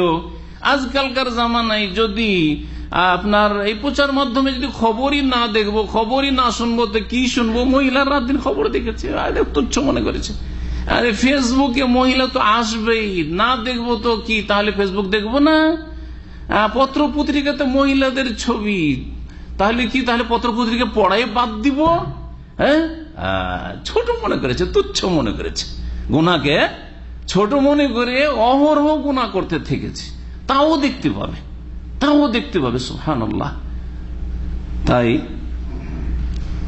এই দুটি আয়াতে যেমন ভালো কাজের ক্ষেত্রে উৎসাহিত করা হয়েছে এবং বলা হয়েছে তুমি যদি অভাবী হও আর একটা পয়সা যদি দান করতে পারো সেটাকে তুমি তুচ্ছ মনে করবে না। এ মর্মে বেশ কিছু হাদিস রয়েছে, কোন নেক আমলকে তোমরা তুচ্ছ জ্ঞান করিও না, যেটা করতে পারছো করো, সেটাই করো, যদি একটা খেজুরের টুকরো হোক না কেন। আছে না হাদিস, ইত্তাকুন নারা, জাহান্নামের আগুন থেকে তোমরা বাঁচো, ওয়ালাউ বিশিক্কি তা আমার একটা গোটা খেজুরও নেই, খেজুরের একটু অংশ, খেজুরের অংশ। 2-3জন ফকিরের বাচ্চা চলে এসছে, জি হ্যাঁ, বা ফকির চলে এসছে, আর একটা মাত্র খেজুর আছে, একজনকে দেবো আরেকজনকে দেবো না, ভেঙে ভেঙে দেয়, সবার মুখে দিয়ে একটু মুখ মিষ্টি হবে। খেজুরের টুকরো আপনি তার মুখে দিলেন, আপনি তারপরে সেটাকে আপনি তুচ্ছ জ্ঞান করিয়েন না। আপনি এতে যেমন ভালো কাজের জন্য উৎসাহিত করা হয়েছে সর্বস্তরের মানুষকে, তেমনি অন্যায় কাজের ক্ষেত্রে সর্বস্তরের মানুষকে যারা বিভিন্ন পাপে জড়িয়ে আছে তাদেরকে সতর্ক সাবধান করা হয়েছে। যেমন বড় পাপ থেকেও সাবধান করা হয়েছে, তেমনি ছোট থেকে ছোট সাগীরা থেকে সাগীরা গুনাহ থেকেও সতর্ক সাবধান করা হয়েছে। আল্লাহ রাব্বুল আলামিন ইরশাদ করেন, ফামান ইয়ামাল মিসকালা যাররাতিন খায়রান ইয়ারাহ। সুতরাং যে কেউ অনুপরিমাণ ভালো কাজ করবে, ফামান ইয়ামাল, যে আমল করবে, কর্ম করবে, মিসকালা, মিসকাল মানে হচ্ছে ওয়াজন, মিসকাল মানে এখানে ওয়াজন, জি হ্যাঁ, মিসকালা যাররা মানে ওয়াজনা যাররা, আর যাররার মানে কি সহজ ভাষায় যেহেতু আমরা বুঝি অনুপরিমাণ, যেটা ক্ষুদ্র থেকে ক্ষুদ্রতম বস্তু, যেটা সাধারণত চোখে সাধারণভাবে দেখা যায় না, একেবারে বিভাজন করতে করতে করতে করতে একবার টুকরো করতে করতে ভাগ করতে করতে এত ক্ষুদ্র হয়ে গেছে যে আর চোখে ধরেন, সেটা হচ্ছে অনুপরিমাণ, জি হ্যাঁ। তো এই অর্থটা প্রসিদ্ধ, না হলে যাররা শব্দের অর্থ সম্পর্কে বেশ কিছু তাফসীরকারদের মতামত রয়েছে, সেগুলি পরে বলবো, আগে তর্জমাটা করিনি এইভাবে। সুতরাং যে কেউ কি করবে, অনুপরিমাণ ভালো কাজ করবে, সে ইয়ারাহু, তা দেখবে, সে তা কি করবে, দেখবে। পক্ষান্তরে ওই রকমই ওয়ামাইয়ামাল মিসকালা যাররাতিন শাররা, আর যে কেউ অনুপরিমাণ মন্দ কাজ করে, খায়রের জায়গায় কি করলো, খায়ের মানে ভালো আর শার মানে মন্দ, মন্দ কাজ করলো, মন্দ কাজে কর্মে কথাতে লিপ্ত থাকলো, পাপাচারে লিপ্ত থাকলো, যদি সেটা অনুপরিমাণও হয়, ইয়ারাহু, সেটাও সে দেখবে, সেই দিন বিচার দিবসে সেটাও সে দেখবে। যেমন অন্য অন্য আয়াত রয়েছে, তার মধ্যে একটি আয়াত রয়েছে, ওয়াজাদু মা আমিলু হাযিরা, যা কিছু মানুষ কর্ম করেছিল তা নিজের সামনে কি পাবে, হাজির পাবে। ওয়ালা ইয়াযলিমু রাব্বুকা আহাদা, এবং তোমার রব কারো উপর জুলম করবেন না, অবিচার করবেন না, যে অল্প পাপ করেছেন আর বেশি করে লিখে দেওয়া হয়েছে। নেকি মেলা করেছিলেন কিন্তু নেকি কম দেওয়া হয়েছে, না, কোনটাই হবে না। ওয়ামাইয়ামাল মিসকালা যাররাতিন শাররান ইয়ারা, এ যাররা মানে কি হয় এ সম্পর্কে আরবদের যদি প্রাচীন আরবি দেখা যায়, তো আল্লামা শাইখ ইবনে উসাইমিন রাহমাতুল্লাহ আলাইহি বলেছেন, যাররা আরবরা বলতো প্রাচীন যুগ থেকেই ক্ষুদ্র পিপিলিকাকে। যাররা মানে আরবদের কাছে কি পিপিলিকা, এটা হচ্ছে খুব সূক্ষ্ম অর্থ, যে অর্থটা দিয়ে সাধারণত আমরা এই আয়াতগুলি তর্জমা করি না। এই আয়াত শুধু না, এইরকম মেলা হাদিসগুলি রয়েছে, যদি কারো অন্তরে এইরকমই যাররা পরিমাণ অহংকার থাকে অথবা আর কিছু এরকম মেলাগুলো যে বিষয়বস্তুগুলি রয়েছে, তো যাররা মানে আমরা কি অনুপরিমাণ বলে দিই, কিন্তু আসলে ক্ষুদ্র, খুব ছোট পিপিলিকাকে বোঝানো হয়েছে। এটা আরবি ভাষার পুরাতন ভাষা। তাহলে এই ক্ষুদ্র পিপিলিকা বলে কি বোঝানো হয়েছে, ছোট থেকে ছোট কোনো কাজ, ভালো কাজ হোক অথবা মন্দ কাজ, মানে পাপ হোক। যারা আরবি ভাষাতে আরো বলা হয়, রৌদ্রের সময় যদি জানালা খোলা থাকে, দরজা খোলা থাকে, আর রৌদ্র আপনার ঘরে ঢুকছে, তখন দেখবেন যে কিছু একেবারে ক্ষুদ্র ক্ষুদ্র ধূলিকণা আপনার নজরে আসছে, অনেক মনে হচ্ছে আপনার ঘরে ঢুকছে, মনে হচ্ছে না? কিন্তু ধরেন তো একটিও পাবেন না, আপনি কোনো অস্তিত্ব খুঁজে পাবেন না, দেখতে মনে হচ্ছে। এগুলিকেও যাররা বলা হয়েছে। বা এই ছিল আমাদের তাফসীর। আর এই মর্মে একটি হাদিস আপনাদেরকে আরো শোনাই, বা এক দুটি হাদিস শোনাই। একটি হাদিস সহিহ বুখারীতে রয়েছে, এই দুটি যে শেষ আয়াত, এই আয়াতগুলি তাফসীরে। ইমাম বুখারী রাহমাতুল্লাহ আলাইহি বর্ণনা করেছেন আবু হুরায়রা রাদিয়াল্লাহু তাআলা আনহু থেকে যে রাসূলুল্লাহ সাল্লাল্লাহু আলাইহি ওয়াসাল্লাম বলেছেন, আল খাইলু লিসালাসা, ঘোড়া 3 শ্রেণীর মানুষের জন্য রয়েছে, মানে ঘোড়া পুষে 3 শ্রেণীর মানুষ। লিরাজুলিন আজরুন, 1 শ্রেণীর মানুষের ঘোড়া বাড়িতে পুষলে সওয়াব নেকি রয়েছে। ওয়ালে রাজুলিন সিতরুন, আর 1 শ্রেণীর মানুষের জন্য মান ইজ্জত ঢাকা রয়েছে, মানে আল্লাহ ঢেকে নেবেন, ওকে অপদস্থ লাঞ্ছিত করবেন না, শাস্তি দেবেন না, কিন্তু নেকিও পাবে না, গুনাহগার হবে না। ওয়ালা রাজুলিন বিজরুন, আর তৃতীয় আর 1 শ্রেণীর মানুষ ঘোড়া পুষে যার জন্য ঘোড়া হচ্ছে পাপের বোঝা, বিজরুন মানে পাপের বোঝা। তারপরে বলছে ফাম্মাল্লিযী লাহু আজরুন, কার নেকি হবে ঘোড়া পুষলে? ফারাজুর রাবাতাহা ফিস সাবিল, যে আল্লাহর রাস্তায় ঘোড়া পুষেছে। যখন ঘোড়ার পিঠে যুদ্ধ হইতো, জি হ্যাঁ, ঘোড়ার পিঠে কি হইতো? যুদ্ধ। আজকাল সেই যুগ নেই, কিন্তু তার বিকল্প মেলা কিছু যেগুলো রয়েছে সেগুলির ফজিলত রয়েছে। ফাতালা, আর তারপরে লম্বা হাদিস, তয়ালাহা ফি মারজিন আও রাউযাতিন, সে চারা খাওয়ায় আর করে, এসব বর্ণনা করার পরে বলছেন কি জন্য বেঁধে রেখেছে এই ঘোড়া? ফি সাবিলিল্লাহর জন্য। সেই জন্য যদি আল্লাহর রাস্তায় জিহাদে যাওয়া যদি নসিব নাও হয়, কিন্তু রেডি রেখেছিল ঘোড়াকে, যেহেতু নেক নিয়তে, সেই জন্য কি হবে? কানা লাহু হাসানাত, লম্বা হাদিস সংক্ষেপ করছি, নেকি হবে। আর তারপরে বলছেন যে দ্বিতীয় শ্রেণীর মানুষের কথা, আরেক লোক আছে যেই ব্যক্তি ঘোড়া রেখেছে কিসের জন্য? ওয়ারাজুল রাবাতাহা তাগান্নিয়ান ওয়া তাআফফুফান, ঘোড়া আল্লাহর দ্বীনের খেদমতে যেন রাখেনি, কিন্তু এই ঘোড়া আমার থাকলে আমি অভাবমুক্ত থাকবো, ইনকাম সোর্স, এই দিয়ে কিছু ইনকাম করব, এবং আমি ভিক্ষা পেশা থেকে বাঁচবো অভাবমুক্ত থাকলে। ওয়ালামিয়ান সাহাক্কাল্লাহ ফি রিকাবিহা, আর ঘোড়ার ক্ষেত্রে যদি আল্লাহর কিছু হক প্রয়োজন হয় তাহলে ভুলেনি। অর্থাৎ কেউ যদি সহযোগিতা চেয়েছে, ভাই আপনি ঘোড়ার পিঠে একাই যাচ্ছেন, আমাকে একটু উঠিয়ে নেন না, উঠিয়ে নিল, সহযোগিতা করলো, এটা গরিবের। তো বলছেন যে এই যদি করে, ফিরে কাবিহা ওয়ালা যুহুরিহা ফাহিয়া লাহু সিতরুন, তো আল্লাহ তার মান ইজ্জত ঢেকে নেবেন, যদিও তার আল্লাহর কালেমা উঁচা করার উদ্দেশ্য ছিল না, গুনাহগার হবে না।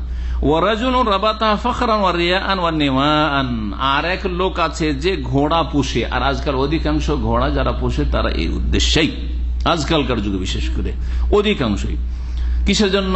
ফাখরান, অহংকারের জন্য। লোকজন দেখতে আসে, বলবে যে অমুকের বাড়ি আছে ঘোড়া, জি। রিয়াআন, লোক দেখানো, ওয়া নিওয়াআন, এবং মানুষের সাথে শত্রুতা, লড়াই, হ্যাঁ, কারো ক্ষয়ক্ষতি করার জন্য। ফাহি আলা যালিকা বিজরুন, তো তার জন্য পাপের বোঝায় ঘোড়া।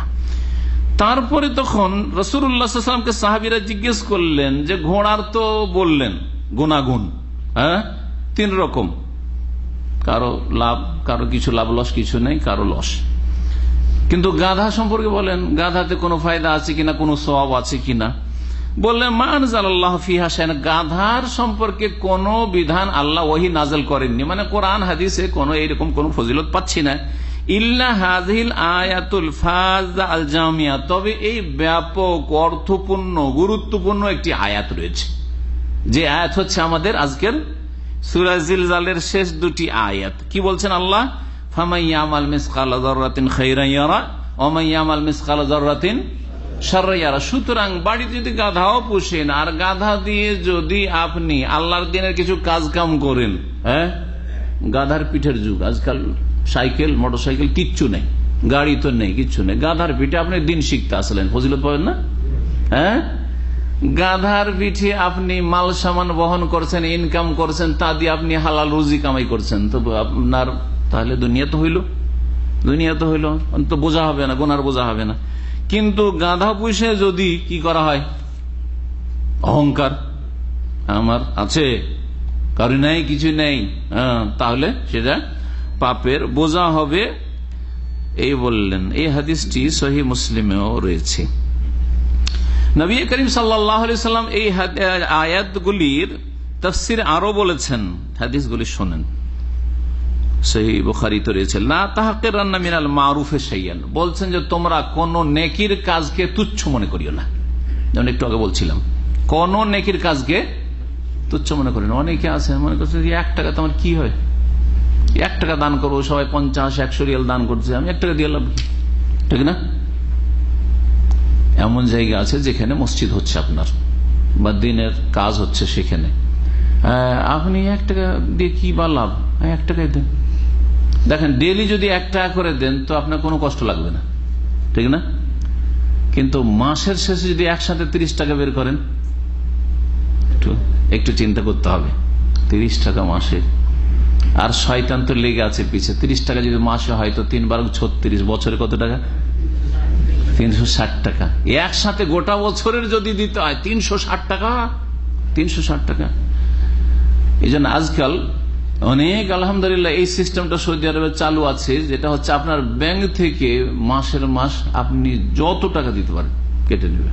5 টাকা 5 টাকা, 10 টাকা 10 টাকা, 30 টাকা, ডেইলি 1 টাকা করে, অসুবিধা নেই। কথা বোঝা গেছে না? কোনো কিছু ভারী লাগলো না আপনাকে, কোনো কিছু ভারী লাগলো না। জি, তো বলছেন যে কোন ভালো কাজকে তোমরা তুচ্ছ মনে করি। ওয়ালাউ আনতুফরিগা মিন দালবিকা ফি নাইল মুস্তাসকি, একজন মানুষ পানি পান করবে, পিপাসিত, তাকে যদি আপনার বালতি থেকে বা আপনার এই একটা পানি আছে, সুবহানাল্লাহ, এই পানির যে কত মূল্য এখানে তো বুঝতে পারছি না, কিন্তু এমনও পরিস্থিতি আছে যে সময় এই পানির মূল্য আপনার 2, 4, 5, 10 হাজার চাইতে বেশি বা তারও বেশি, নাকি হয় না? আমার সাথে ঘটেছে, এক হজে ছিলাম, সেই সময় জামরায় পাথর মারতে এত মানে ছিল এক সময়, আজকে থেকে কতদিন আগে, এখানে তো 21 বছর, আরো 5 বছর আগে, 25-26 বছর আগের কথা বলছি। সুবহানাল্লাহ, শেষ মদ দেখে ফিরে চলে এসেছি, আল্লাহ হায়াত রেখেছে সেজন্য, কিন্তু চোখের সামনে মদ দেখেছি। রাস্তা এত সংকীর্ণ ছিল, আর এই সিস্টেম ছিল না আজকাল যেমন আছে, যে যারা হজ করেছেন যে রাস্তা দিয়ে যাচ্ছেন আর আসি নাই, যান অন্য রাস্তা দিয়ে, আর যে রাস্তা দিয়ে ফিরে আসছেন ওই রাস্তা দিয়ে কাউকে ঢুকতেও দেয় না। এই সিস্টেমটা প্রায় 15-20 বছর থেকে করা হয়েছে, কিন্তু 25 বছর আগে তা ছিল না। ওই দিক থেকে লোক চলে আসে, এদিক থেকে লোক যাচ্ছে, আর এমনিও তখন তো এই জামরার এত প্রশস্ত করা হয়নি, একেবারে সংকীর্ণ ছিল। জামরার কাছাকাছি আর 5 মিনিট লাগবে জামরায় যেতে, সেই জায়গায় গিয়ে 2 দিকে হচ্ছে সব তাঁবু লাগা আছে, আর সংকীর্ণ রাস্তা, ওই দিক থেকে লোক আসে, এই দিক থেকে, আর পেছন থেকে তো চলে আসছে মানুষের ঢল। এমন চাপের মুখে পড়ে গেলাম, চারিদিকে দেখছি, তখন তো আমরা যুবক, তো চারিদিকে দেখছি, আর তারপরে আমরা মদিনা ইউনিভার্সিটি তখন ছাত্র, বুঝছি সব, মদিনা ইউনিভার্সিটি ছাত্র অথবা আল কাসিমে ছিলাম এই সময়টা, কয়েকবার এর আগে হজও করেছি, সুতরাং বুঝছি যে কোন দিকে গেলে জানটা বাঁচবে, সব বুঝছি। তারপরেও দেখলাম যে আর কোনো উপায় নেই, পেছন দিকে তো কোনো উপায় নেই, মানুষের ঢল, সামনের দিক থেকে লোক আসছে, সামনেও যেতে পারছি না, ডানে বামে চেষ্টা করছি, কোন রকমে যেতে পারছি না, আর চাপ এমন পড়েছে ভিতর সব শুকিয়ে গেছে। আল্লাহু আকবার। আমার কাছে এতটুকু পানি একবার এরকম হয়েছে, সেই অবস্থায় আর একজন দেখছি একেবারে মরমর অবস্থা, পানি চেয়েছে আমার কাছে। চিন্তা করলাম এই পানিটা যদি আমি দিয়ে দিই ওকে, আমার একটু পরে পানি না হলে আমার মনে হয় অচল হয়ে যাবে অবস্থা। চিন্তা করেন, তা দিয়ে দিলাম আলহামদুলিল্লাহ।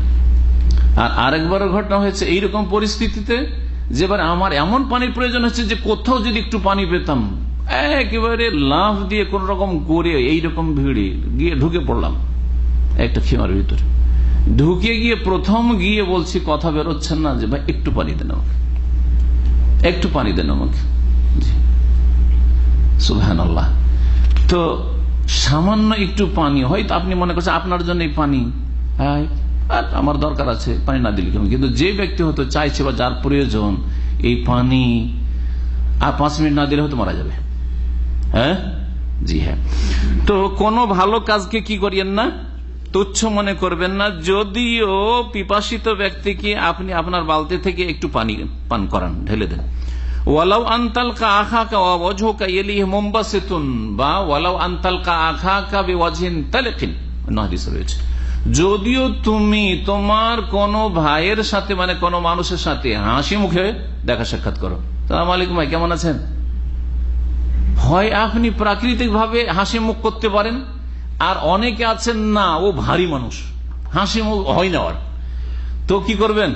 চেষ্টা করেন, আপনি হাসি মুখ করার চেষ্টা করেন। আপনি চেষ্টা কিছুদিন করলে অভ্যাস হয়ে যাবে, সেটা কি হয়ে যাবে? অভ্যাসে পরিণত হয়ে যাবে। সালাম আলাইকুম, হেসে কথা বলা, সালাম দাও, হেসে কথা বলা, সালাম আলাইকুম ভাই কেমন আছেন, সালাম আলাইকুম না ভাই, আপনি সাদকা করলেন না। আপনি এইরকমই রাসূলুল্লাহ সাল্লাল্লাহু আলাইহি ওয়াসাল্লাম আরো বলছেন, সহিহ বুখারী হাদিস, ইয়া মাশারা নিসাইল মুমিনাত, মুমিন নারীদেরকে সম্বোধন করে বলছেন, লা তাহকিরান্না জারাতুন লিজারাতিহা, কোন প্রতিবেশিনী অন্য প্রতিবেশিনীর জন্য কোন কাজকে যেন, ভালো কাজকে তুচ্ছ না মনে করে। এক প্রতিবেশী মহিলা আর এক প্রতিবেশী মহিলার ক্ষেত্রে সামান্য কিছু কে তুচ্ছ যেন না মনে করে। যার বাড়িতে তরকারি তো নাই, একটু সামান্য ঝোল বেচা যায়, ঝোলটা কি লজ্জায় দেব? হ্যাঁ, বা গোস্ত তো নিজের ছেলে মেয়েদেরই জুটছে না, তো এতে দিলে 2 পিস হয়তো গোস্ত দিতে পারবো, না না লজ্জায় কি 2-3 পিস দেবো না, দিলই না একেবারে, না না না এই কাজ করবেন না, শুধু ঝোল হলো দেন, যেটা বলছেন সেটাই করেন। আপনি 2-3 পিস পাচ্ছেন ওটাই দেন। আপনি বলছেন রাসূলুল্লাহ সাল্লাল্লাহু আলাইহি ওয়াসাল্লাম, কেউ যেন কোন প্রতিবেশিনী আর এক প্রতিবেশিনীর জন্য নেক কাজ করতে গিয়ে যেন, হে মুমিন রমণীরা, তোমাদের কেউ কোন নেক কাজকে, ভালো কাজকে তুচ্ছ না মনে করে, ওয়ালাউ ফিরসানা শাতিন, যদিও বকরি ছাগলের খুর হোক না কেন। খুর বুঝেন? পায়া, বকরি ছাগলের পায়া, পায়া তো গোটা লম্বা পায়া, গোটা পাটা মিলিয়ে পায়া, কয়েক টুকরো করছেন ওইটাকে, তাই না? পায়াও নাই, খুর তো বুঝতে একেবারে যেটা ফেলে দিচ্ছেন হয়তো শেষ খাদে পুড়িয়ে, হ্যাঁ ওই খুরটা যেটা যখন হাঁটে ভর দিয়ে, ওটাও যদি হয় আর ওর সাথে একটু ঝোল আছে, তারপরে সেটাকে তুচ্ছ মনে করবেন না। রাসূলুল্লাহ সাল্লাল্লাহু আলাইহি সাল্লাম বলেছেন, যেমন নেক আমলের ক্ষেত্রে তেমনি গুনাহকে কখনো মনে করবেন না, যারে এমন কয়ে এগুলো কোনো গুনাহ হলো নাকি, এত বড় বড় মানুষ পাপ করেছে, আমি তো জীবনে কাবিরা করি না। অনেকে কিন্তু এরকম ধারণা করেন, তাই না? না না না, বলছেন মা আয়েশা রাদিয়াল্লাহু তাআলা আনহা থেকে বর্ণিত হাদিস রয়েছে এই মর্মে, জি হ্যাঁ, নবী করিম সাল্লাল্লাহু আলাইহি ওয়াসাল্লাম একবার বলেন আয়েশাকে, ইয়া আয়েশা তো ইয়াকা ওয়া মুহাক্কিরাতিজ যুনুব, সাবধান তুমি কোন গুনাহকে তুচ্ছ মনে করার ক্ষেত্রে, বা ছোটখাটো গুনাহ থেকে সাবধান। গুনাহ, ছোট গুনাহকে ছোট মনে করবে না, আর কোন গুনাহকে তুচ্ছ মনে করবে না। কেন? ফাইন্না লাহা মিনাল্লাহি তালিবান, কারণ প্রত্যেক পাপ গুনার ক্ষেত্রে আল্লাহর পক্ষ থেকে তলব করা হবে, মানে জিজ্ঞাসা করা হবে যে কেন করেছে, এটা করেছে, এক সময় জবাব দিতে হবে এবং শাস্তি পেতে হবে। সুতরাং ছোট গুনাহকে ছোট মনে করিও না। আব্দুল্লাহ মাসউদ রাদিয়াল্লাহু তাআলা আনহু থেকে এরকম বর্ণিত রয়েছে, রাসূলুল্লাহ বলেছেন, ইয়াকা মুহাক্কারাতিজ যুনুব, সাবধান তোমরা ছোটখাটো গুনাহ থেকে, ছোট গুনাহগুলিকে তোমরা তুচ্ছ মনে করিও না। ফাইন্নাহুন্না ইয়াজতামিনা আলা রাজুলি, কারণ ছোট ছোট গুনাহগুলি কোন মানুষের একসাথে কি হয়ে যায়, একত্রিত হয়ে যায়। আলাদা আলাদা ছিল, একেবারে ছোট ছোট গুনাহ ছিল, সামান্য গুনাহ ছিল, সামান্য, কিন্তু সবগুলি যখন একসাথে কালেক্ট করা হইল, আপনার আমল নামে আমার আমল নামায় যখন একসাথে জমা হয়ে গেল, বলছেন হাত্তা ইউহলিকনাহু, এমন একটা সময় চলে আসে যে এই ছোট গুনাহগুলি একত্রিত হওয়ার কারণে ওই ব্যক্তিকে ধ্বংস করে ফেলে। যেমন রাসূলুল্লাহ উদাহরণ দিয়েছেন যে যারা বালাহুন্না, মাসালা একটা উদাহরণ, কামাসালে কওমিন নাযালু আরদা ফালাতিন, একটা দল একটা মাঠে নামলো, যেই মাঠে কোনো জনবস্তি নেই, কিচ্ছু নেই, আর সেখানে লকড়ি কাঠিও নেই, এক জায়গায় কোথাও লকড়ি কাঠি পাবে, কিচ্ছু নেই, আগুন জ্বালাবে ওখানে, লকড়ি কাঠিও পাচ্ছে না। তখন ওই ছোটখাটো খড় কুটো পড়ে আছে, সব কুড়াইতে শুরু করলো। এই কুড়াতে টুকাতে অল্প অল্প অল্প করে নিয়ে আস্তে আস্তে অনেকগুলি কি হয়ে গেল, লকড়ি কাঠি জমা হয়ে গেল। বলছেন যে ওরা জলিয়া জবিল উদে, এক লোক একটা লকড়ি নিয়ে আসলো, আরেক লোক আরেকটা লকড়ি নিয়ে আসলো, আরেকটা লকড়ি নিয়ে আসলো, এরকম করলো। হাত্তা জামাউ সাওয়াদান ওয়া আজ্জাজু নারান, অনেকগুলি লকড়ি কাঠি যখন জমা হয়ে গেল, তখন দিল তাতে আগুন ধরিয়ে, হ্যাঁ, ওয়ানজাজু, এই আগুন ধরিয়ে দেওয়ার পরে ঠান্ডাও দূর করলো, হ্যাঁ, আগুনও পয়ে নিল, আর তার সাথে সাথে বলছে যে তারা খাবারও পাকিয়ে নিল, আর তাদের খাওয়া দাওয়া তাদের হয়ে গেল, সবই হয়ে গেল। অথচ সেগুলি কি ছিল? ক্ষুদ্র ক্ষুদ্র খড়কুটা এদিক সেদিক ছড়িয়ে ছিটে পড়েছিল গোটা মাঠে, তারা অনেকক্ষণ ধরে কুড়িয়েছে। ঠিক ওই রকম মানুষের জীবনটা আল্লাহ রাব্বুল আলামিন যেন আমাদেরকে সমস্ত বড় ছোট সব রকমের গুনাহ থেকে বেঁচে থাকার তৌফিক দান করেন। আল্লাহ রাব্বুল আলামিন আমাদেরকে যেন সমস্ত রকমের নেক আমল করার তৌফিক দান করেন। আল্লাহ আমাদেরকে ফরজ ওয়াজিবের হেফাজতের তৌফিক দান করেন। সুন্নাত নফলের ক্ষেত্রে আমাদেরকে অগ্রগামী হওয়ার তৌফিক দান করেন। রব্বুল আলামিন আমাদেরকে কাবিরা গুনাহ থেকে পুরোপুরি বেঁচে থাকার তৌফিক দান করেন। সাগিরা ছোটখাটো গুনাহ থেকে আল্লাহ রাব্বুল আমাদেরকে বেঁচে থাকার পুরোপুরি তৌফিক দান করেন। এবং আল্লাহ আমাদের অন্তরে যেন সত্যিকার ভয় তৈরি করে দেন, যাতে করে আল্লাহ রাব্বুল আলামিনের রহমতে আমরা গুনাহর জীবন থেকে বাঁচতে পারি, নেকির জীবন গড়তে পারি। আল্লাহ আমাদেরকে কোরআন কারীম দিয়ে যেন দুনিয়া আখিরাতে উপকৃত করেন এবং জান্নাতের রাস্তাকে আমাদের জন্য আলোকিত করেন, জাহান্নামের রাস্তা আমাদের সামনে বন্ধ করে দেন এবং জান্নাতুল ফিরদাউসে আমাদেরকে এইরকমই বসার যেন তৌফিক দান করেন, সুযোগ দান করেন। সুবহান রাব্বিকা রাব্বিল ইজ্জাতি আম্মা ইয়াসিফুন ওয়া সালামুল আলাল মুরসালিন আলহামদুলিল্লাহি রাব্বিল আলামিন ওয়া জাযাকুমুল্লাহু খাইরান। আর আরেকটা হচ্ছে নামাজের ভিতরে এক আয়াত বারবার পড়া যায় কিনা। হ্যাঁ, নামাজের ভিতরে সালাতের ভিতরে ফরজ হোক আর নফল হোক একটি আয়াত বারবার পড়া যাবে, বারবার পড়া যাবে। নবী করিম সাল্লাল্লাহু আলাইহি ওয়াসাল্লাম তাহাজ্জুদের সালাতে এক রাতে একটি আয়াত দিয়ে সারা রাত তাহাজ্জুদ পড়েছেন এবং কাঁদতে থেকেছে। জি, অনেক সময় দেখেছি, পরীক্ষিত এগুলো আমাদের। আর আপনারা পরীক্ষা করে দেখবেন, অর্থ বুঝে, কিন্তু অর্থ না বুঝে বারবার পড়লে হবে না। যদিও একটা পড়ার স্বাদ আছে, কিন্তু কথা অর্থ বুঝে যদি একটি আয়াত বারবার পড়েন, যে আয়াতটিতে আপনার অন্তরের উপর প্রতিক্রিয়া বেশি হচ্ছে, এটা তাড়াহুড়া করে বা শুধু পড়ে চলে যাচ্ছেন, তার চাইতে অনেক বেশি উপকারী আপনার জন্য। পড়ে চলে যাচ্ছেন, হয়তো অন্তর নরম হচ্ছে না আর কাঁদন আসছে না, কিন্তু একটি আয়াত যদি বারবার পড়েন আর গভীরভাবে তাতে ঢোকার চেষ্টা করেন, অর্থ বোঝার চেষ্টা করেন এবং সেটাকে আপনার যেমন স্মৃতিতে আপনি তাজা করছেন, তাহলে আপনার অন্তর অত্যন্ত নরম হবে, আখিরাতমুখী হবেন। নবী করিম সাল্লাল্লাহু আলাইহি ওয়াসাল্লাম এরকম করেছেন, অনেক সময় করেছেন। জি, আর অনেক সালাফে সালিহিন সাহাবায়ে কেরামও করেছেন। জি হ্যাঁ, উদ্দেশ্য বেশি তেলাওয়াত নয়, উদ্দেশ্য হচ্ছে কোরআনে কারিমের তেলাওয়াত দিয়ে বেশি তাসির আপনার উপর, বেশি আপনার পরিবর্তন হোক, বেশি আপনি নেক কাজে অগ্রগামী হন, আর বেশি আপনার অন্তরে আল্লাহর ভয়ভীতি তৈরি হোক, আর বেশি আপনি আখিরাতমুখী হন, বেশি দুনিয়া বিমুখ হন। এগুলি হচ্ছে উদ্দেশ্য। এই ক্ষেত্রে আপনার জন্য যেটা উপকারী হয় সেটা করবেন। যে আয়াতটা পড়ে সারা রাত তাহাজ্জুদ পড়েছেন আর বারবার পড়েছেন, সেটা হচ্ছে ইন তুআযিবহুম ফাইন্নাহুম ইবাদুক ওয়া ইন তাগফির লাহুম ফাইন্নাকা আনতাল আজিজুল হাকিম। ঈসা আলাইহিস সালাম সম্পর্কে যে আয়াতগুলি রয়েছে সূরাতুল মাইদায়, ইন তুআযিবহুম ফাইন্নাহুম ইবাদুক, হে আল্লাহ তুমি যদি আমার উম্মতদেরকে শাস্তি দাও, তোমার বান্দাদেরকে আযাব শাস্তি দাও, ফাইন্নাহুম ইবাদুক, তো তারা তো তোমারই বান্দা, আল্লাহ তোমারই বান্দা, তোমার বান্দাকে তুমি শাস্তি দেবে। ওয়া ইন তাগফির লাহুম, আল্লাহ তুমি তাদেরকে ক্ষমা করে দাও, মাফ করে দাও, যদিও তারা পাপী। ফাইন্নাকা আনতাল আজিজুল হাকিম, তাহলে তো তুমি মহাপরাক্রান্ত আর তুমি বিজ্ঞানময় প্রজ্ঞাবান। তুমি যখন মহাপরাক্রান্ত, তোমাকে কেউ জিজ্ঞাসা করার ক্ষমতা রাখে না যে আল্লাহ কেন ওকে মাফ করলে। কারো ক্ষমতা আছে? আমার বান্দা আমি মাফ করে দিলাম, তোমার কি? কথা ঠিক না? তো এই আয়াত সারা রাত রাসূলুল্লাহ সাল্লাল্লাহু আলাইহি ওয়াসাল্লাম পাঠ করে। মোল্লায় বাৎসরিক মাহফিল করছে বেদাতীরা, তাওহীদ সুন্নাতের প্রচারের জন্য না বেদাত প্রচারের জন্য?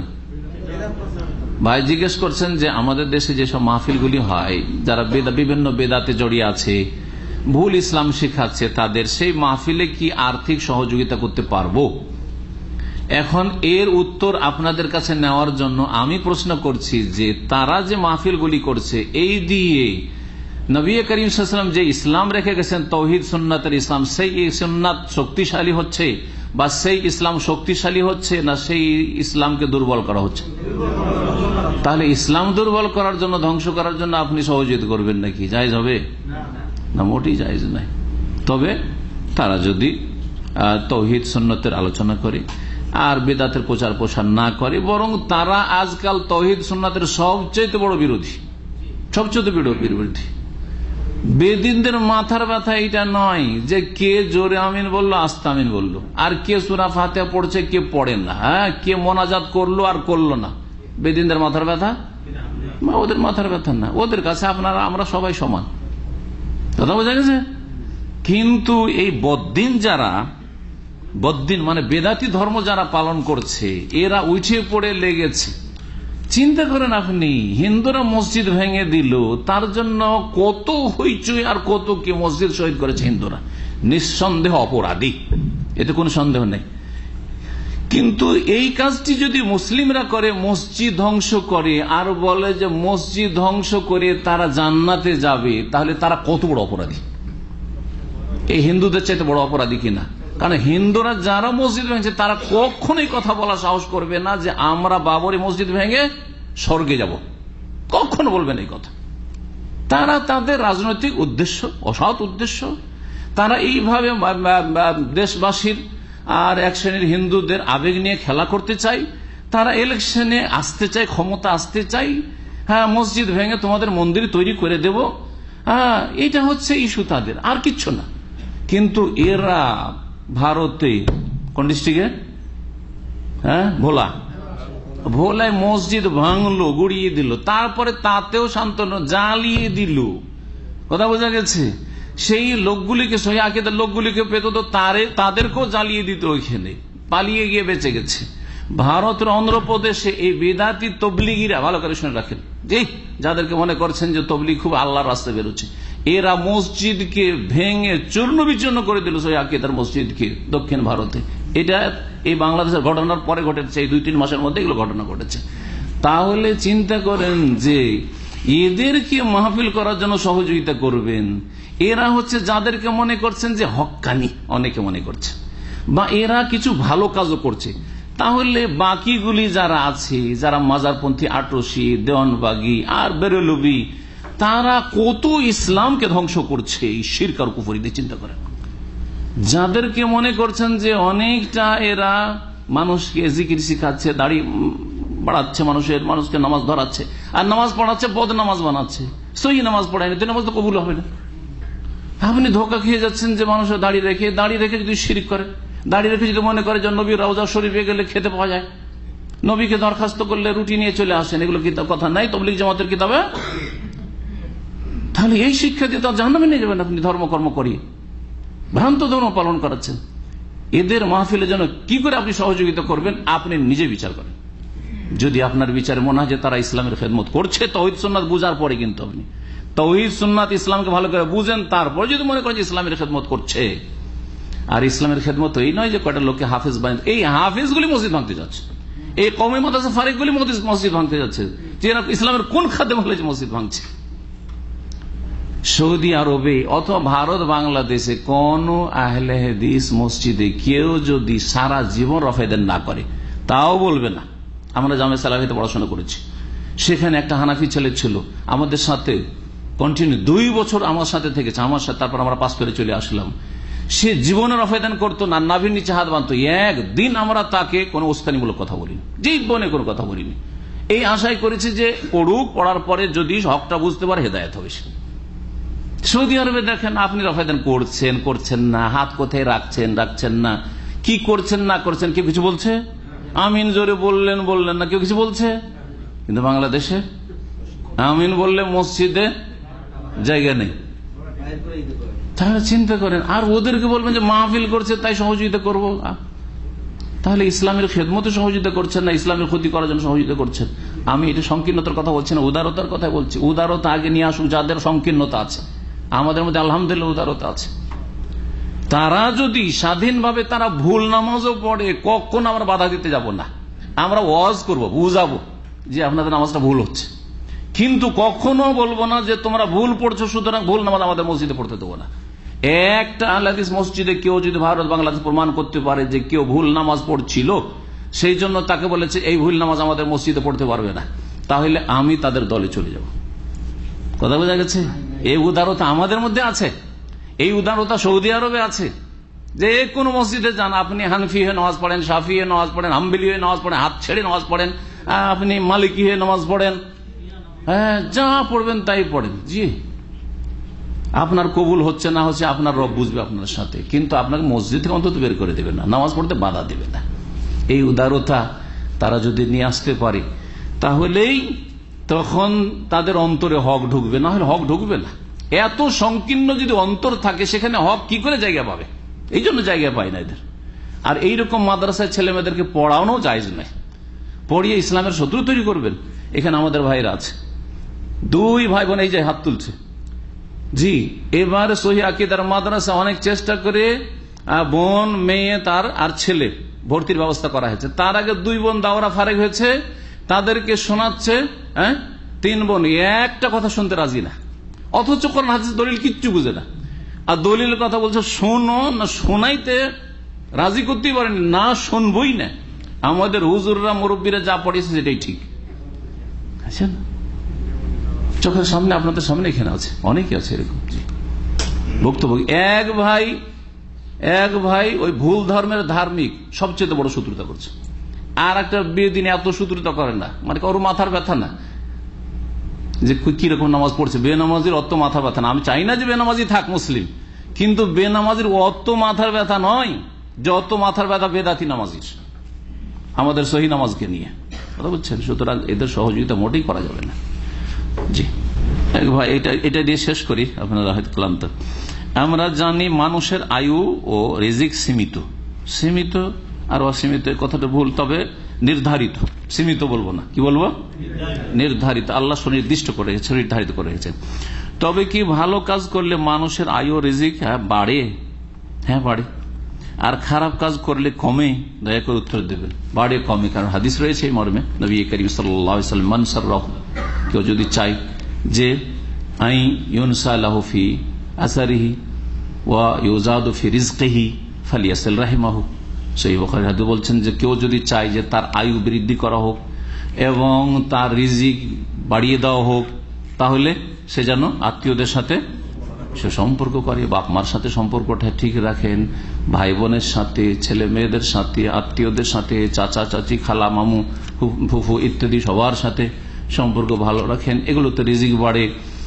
অসহায়দের সহযোগিতা করলে রিজিক বাড়ে। ইন্নামা তুনসারুনা তুরজাকুনা বিদুআফাইকুম, দুর্বলদের সাহায্য করলে তোমাদের আল্লাহ সাহায্য করেন, এবং দুর্বলদের পাশে দাঁড়ালে তোমাদেরকে রিজিক আল্লাহ দান করেন। তাদের ওসিলাতে তোমার রিজিক পাওয়ার জন্য দেখছেন অনেক আনম্যারিড, ইনকাম নেই, টাকা বাঁচাইতে পারেন না, কিন্তু বিবাহ শাদী হইলেই আর ছেলে মেয়ে হইলেই পয়সা বাড়তে থাকে, যে ওদের ওসিলাতে আপনার রিজিক বাড়তে শুরু হয়েছে। তো হয় এগুলো। আর ওটাও নির্ধারিত আছে, ওটাও লিখে আছে আল্লাহ রাব্বুল আলামিনের ওখানে, যে আপনি যদি সৎকর্মশীল হন তো আপনার বাড়িয়ে দেওয়া হবে, আর আপনি যদি পাপে জড়িয়ে পড়েন, যেই দিন থেকে পাপে জড়িয়ে পড়বেন তখন আল্লাহর মার পড়বে। ওটাও তকদিরে লেখা আছে, হাযা মিন কাদারিল্লাহ, ওটাও আল্লাহর তকদির। জি, আপনাকে যেই আদেশটা করা হয়েছে বা যেই কথাগুলি বলা হয়েছে সেগুলি মোতাবেক আমল করেন, দেখবেন যে রিজিক বাড়বে ইনশাআল্লাহ তাআলা। আর তারপরে দুনিয়াটা পুরোপুরি বদলার জগৎ নয়, সুতরাং আপনি ভালো মানুষ, আত্মীয়দের সাথে সুসম্পর্ক, তারপরে কখনো অভাব হবে না, পরীক্ষামূলক এটাও ভাবেন না। কখনো হইতে পারে পরীক্ষা চলছে কিছুদিন, কিন্তু চিরকাল পরীক্ষা চলবে না, চিরকাল অশান্তি থাকবে না। তারপরে আপনার ডাল রুটিতে শান্তি পাবেন আপনি, যেটা অনেকেই ঘি পোলাও শান্তি পায় না, তো এটা বড় শান্তি। যেন বড় বড় ধনীরা শান্তিতে নেই, কিন্তু আমাদের মতো গরিবরা অনেকেই শান্তিতে আছেন, আছেন না? জি হ্যাঁ, এটা হচ্ছে আসল বিষয়। জি, আল্লাহ যেন তৌফিক দান করেন, আল্লাহ আপনাদের ভালো করেন। জাযাকুমুল্লাহু খাইরান। আর নিয়মিত আপনারা আমাদের আলোচনা করিতে আসার চেষ্টা করবেন। বারাকাল্লাহু ফিকুম। সুবহানাকাল্লাহুম্মা ওয়া বিহামদিকা আশহাদু আল্লা ইলাহা ইল্লা আনতা আস্তাগফিরুকা ওয়া আতুবু ইলাইক।